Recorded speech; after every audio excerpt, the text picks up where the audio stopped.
We have studied in the Yoga Sutras Sadhana Pada, the first chapter of the Yoga Sutras. We are going to the second chapter called Sadhana Pada, the chapter of practice of yoga. So before Patanjali gives us the practices of yoga, he's telling us why we need to do the practice. To explain why we need to do the practice, what is the goal of the practice of yoga, what is the eventual goal, why do you practice yoga, what do you think, why do we practice yoga?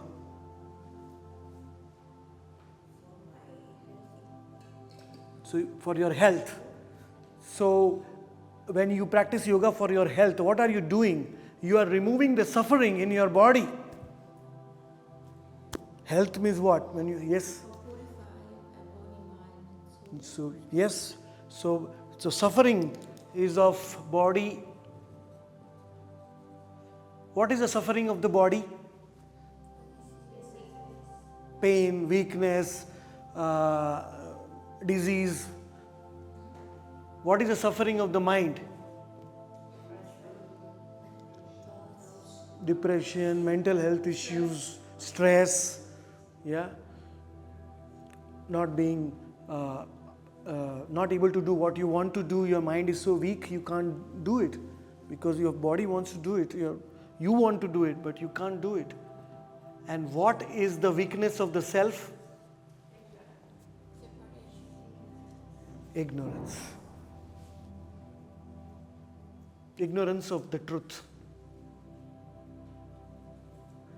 So, the chapter 2 starts with suffering and how yoga, the goal of yoga is to remove the suffering completely on all levels of our consciousness. All levels, by body, mind and self. So let's say the sutra together. Samadhi, bhavanartha, klesha, tanu, karana, arthascha. One cannot progress in the 8 limbs of yoga till we remove the causes of the suffering which are inflicting our body, mind and self. We have to remove the causes, the artha.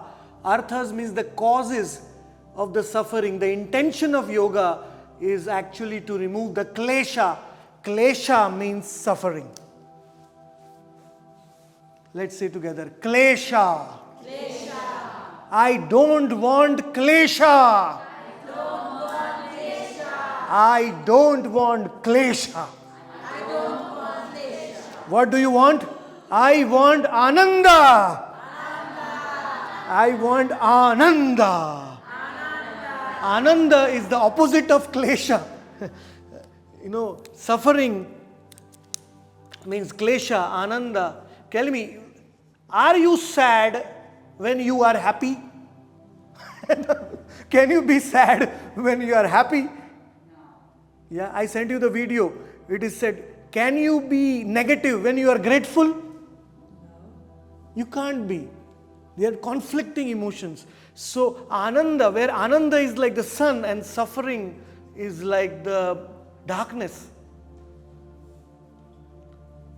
So the goal of yoga is bhavanartha. Bhavanartha, if you see, it's called nurturing. Nurturing the practices of yoga which help you to remove klesha. So not only the physical suffering, but tanu karanartha. So the subtle sufferings, the gradual thinning out, the destruction of suffering, that is the ultimate goal of yoga. Because when you remove the suffering, then you are free and you can come closer to who you are. Right? So that is the second sutra of the second chapter. We go to the next sutras. Now, what are the different kinds of suffering are mentioned here? Let's say together. Avidya, Asmita, Raga, Dvesha, Abhiniveshaha, Kleshaha. The cause of all suffering is avidya. This is the ultimate. When you go any system of yoga, they will say the cause of all your misery is avidya. Avidya. Avidya. So vidya means knowledge. Means lack of knowledge. When you fight a battle, you take a machine gun or you take a sword, to fight. So there is a weapon against your enemy. And what is the weapon against all suffering? It is the right knowledge. If you have the right knowledge, you will know how to remove the suffering. Sometimes because of avidya, lack of knowledge, we don't even know that we are suffering. Right? Like a camel eats its own thorns because it is drinking its own blood. But a camel thinks the thorns are sweet. But the camel is actually, the thorns are pricking the camel's mouth. The camel doesn't even know that the camel is suffering. But he's thinking that the blood is sweet.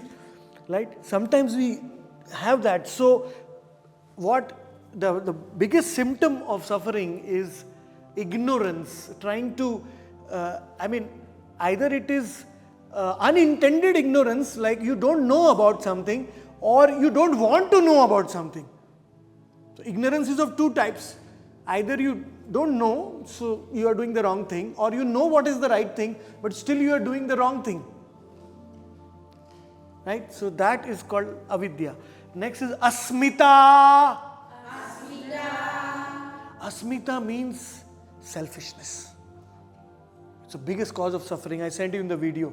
Selfishness is the biggest cause of suffering. Asmita. Me. Mine. Me and mine. When you go in the big street and you have thousands of people around you, what are you thinking? When you go in a big street and there are thousands of people around you, what are you thinking? You are thinking, how these people are looking at me. How I am. It's always me and mine. They are not caring about you. They don't worry about you. They are in their own thing. But you don't get rid of me and mine and me and mine and me and mine always. So that is a very difficult cause of pain, because the heart chakra shrinks with that thing. Heart chakra means, what can I do for the world? What can I do for you? What can I do for myself?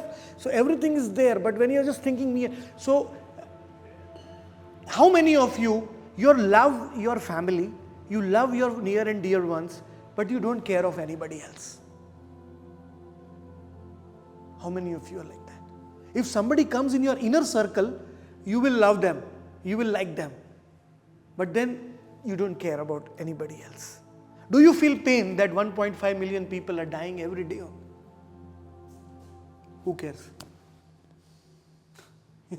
Yes. So asmita makes us our mental body, it contracts our mental body and then it suffocates us because of just that. So self-love is good. You need to set your boundaries and you need to take care of yourself. But it should not be only self-love. There should be a balance. The third is raga. So it is like the asmita leads to raga. Raga means you love somebody a lot, and then you become very possessive of that, and that person leaves you or that person goes somewhere else and you get very angry because of raga, excessive attachment. Like it feels that you cannot be happy without that other person. It's like your happiness is dependent on the other person, and the other person's actions, are they in your hands? Can you micromanage? Can you control even your most near and dear ones? You can't. What happens if they do something you don't like? it will cause you suffering. Yeah, it will cause you suffering. So excessive attachment. In Hindi there is a song, कुछ लेना न देना मगन रहना, कुछ लेना न देना मगन रहना. So the meaning of this song is the only one who can be happy is who's lena na dena. He has nothing to take from anybody. He has nothing to give from anybody. One is happy within oneself. Kuch lena na dena magan rehna. There's happiness because then you are not too much excessively. Okay, whatever you have, you need to work with a passion and you need to achieve something in life. But then excessive attachment, like if this thing leaves me, I'll be sad.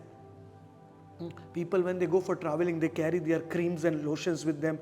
And one girl lost the bag in the airport, and she was shouting, "Oh, without the lotions, I will be very ugly. I can't be beautiful." Like she was so much attached to the bags of the lotions, it felt like her soul was leaving her body in that sadness. It's causing that suffering. And then if you are not attached, then you become envious. Dvesha. Have you met people in this life who love you a lot, but then suddenly they flip? Then they hate you a lot. Have you met that kind of people? Yeah? Suddenly they flip. So yoga says attachment and aversion are the two sides of the same coin. If you are too much attached to somebody, then you will become too much against somebody at the end. So balance is very important. It's a cause of suffering. And when you are averse to somebody, like have you seen people who murder some person, and in America, they go for that revenge, that they want the prosecution. They go for 15 years, 20 years of their life. They go to the lawyers and try to have the case against them, and then their whole life is gone. I have to get back. I hate this person. That person has no reason to be alive. So a big part of their life goes in that, trying to get justice. So justice is good, but it should not by hatred and aversion and repulsion, dislike, hostility. The same person whom you excessively attached, now you become excessively repulsed, or you hatred towards it. So hatred and excessive attachment is the same, causing suffering. And finally, what causes suffering is abhinivesha. Abhinivesha means the most primary desire in our life. What is the most primary desire in our life?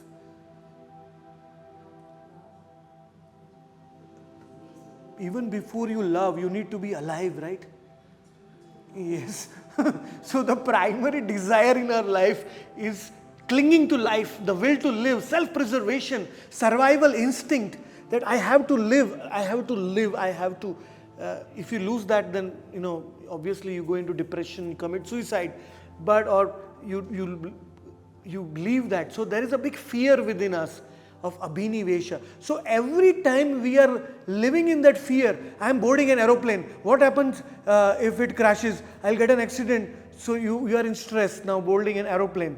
Or you go to a country and that this is problems, you are in fear. At every moment in your life you have this fear. What happens if I will die? What happens if I will die?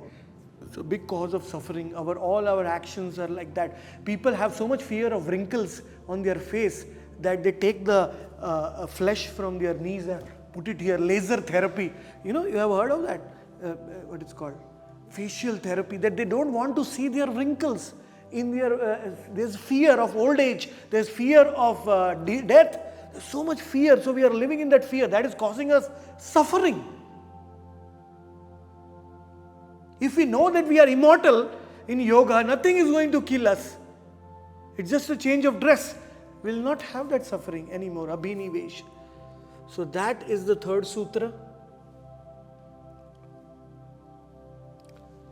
Now we come to the avidya, the first suffering, which is the root cause of everything. So he defines that in the fourth sutra. He says, avidya, kshetram, uttaresham, prasupta Parashutta Tanu Vichinno Dharanam. Avidya, ignorance, is the field of others, dormant, attenuated, interrupted, or fully active. So it is the ignorance of taking the kshetram, the field, as yourself. For example, the field of your action in this life is your body. So you are thinking the body is me. That is ignorance. You should know that this is the field of my action. This body is, I am manipulating this body. I am using this body for my actions. So if you identify what is your, what is the field of your action for yourself, that causes ignorance or avidya. So tanu means attenuated, it also means the body. So many things are included here that so you see, if you think that body is you, then you will only do those things. You have this knowledge that body is you. So you will do only things in life to keep your body healthy and nice and happy. But you won't do anything for who you are, yourself. You won't do anything for the mind. Maybe mind is a part of the body. So knowledge, when the knowledge is there that I am the self who has this mind and body, then first you will, avidya will wake you up and you will say, let me do something for myself also. Avidya means, we saw about the vrittis, right? We saw about the vrittis in the first chapter. So avidya means confusing the vrittis to be your inner voice of yourself. So if the mental noise, so tell me, do you get an inner voice or an inner conscience which wants to harm you? Do you ever hear your inner voice and which wants to harm you? Like people who want to commit suicide or they are depressed, they say, let me cut myself. Is that the voice coming, the inner voice, or is it the voice coming from the mind? Is it a vritti, or is it the voice of who you are? It is a vritti, obviously. So identifying the mental noise and the voice of your self is what is called as vidya. Vidya means knowledge. Real knowledge means to identify what is coming from my mind and what is coming from myself. Then you are in knowledge. If you cannot identify that, you are in ignorance. And whatever decisions you take in life, they'll be all based on avidya. They'll be based on ignorance. So some decision for the body may not be good for your mind, or some decision for the mind may not be good for yourself, mind and body. So you have to take the decisions in your life, all the three. Then that why avidya is so, removing avidya through yoga is so important. And that is avidya. He defines avidya now completely. Let's say together, I can't, yellow. Anitya, ashuchi, dukkha, anatmasu, nitya shuchi, sukha, atmakhyatir, avidya. Avidya is neglecting the pleasure of yourself and thinking what is impermanent is permanent, what is impure is pure, what is pain as pleasure. So identifying things like that. So that is why in the Vedas we have this mantra. We'll say together. I think all of you know this mantra, right? Asatorma sadgamayaha tamasorma jyotirgamayaha mrityorma amritam gamayaha.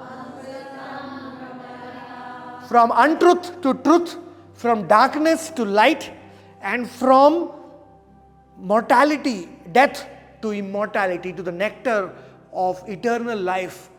That is yoga. That is the end of avidya, by knowing the self. that who you are. You are full of knowledge, you are full of bliss, you are full of immortality. So that is the end of avidya, and that starts in yoga with yama, niyama, asana, pranayama, pratyahara, dharana, dhyana and samadhi. So the 8 limbs of yoga. So that is called as avidya. And avidya can be removed by this practice. It is called dhyana, heyas, tadvrittayaha. In deep meditation, in the stages of dharana, dhyana and samadhi, concentration, absorption and oneness, the mind's vrittis, the modifications calm down. They are released, the active patterns, the mental operations, the afflictive states, manifested forms, and then it removes the avidya or the ignorance when you are face to face with who you are, the sun of your consciousness. Consciousness is like the sun and the sunlight. The self is like the sun and consciousness is like the sunlight. So for example, I say, why my hands are moving, why my fingers are moving like that?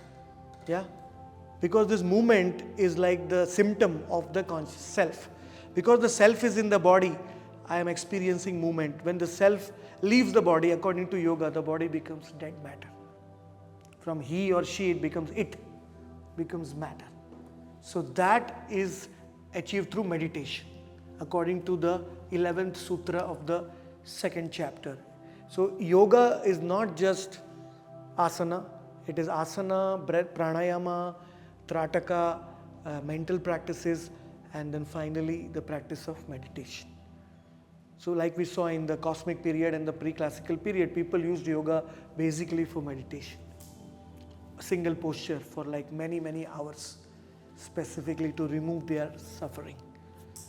So, but you can use asana also. In the practice of your asana, you can have a meditative asana. Have you ever done meditative asanas? Yeah, when you do asana, you focus on your breath, then you focus on your gaze. So when you come into the posture, you take the inhale, exhale, then you hold your breath, then you focus your gaze. So you are in a meditation when you are doing the posture.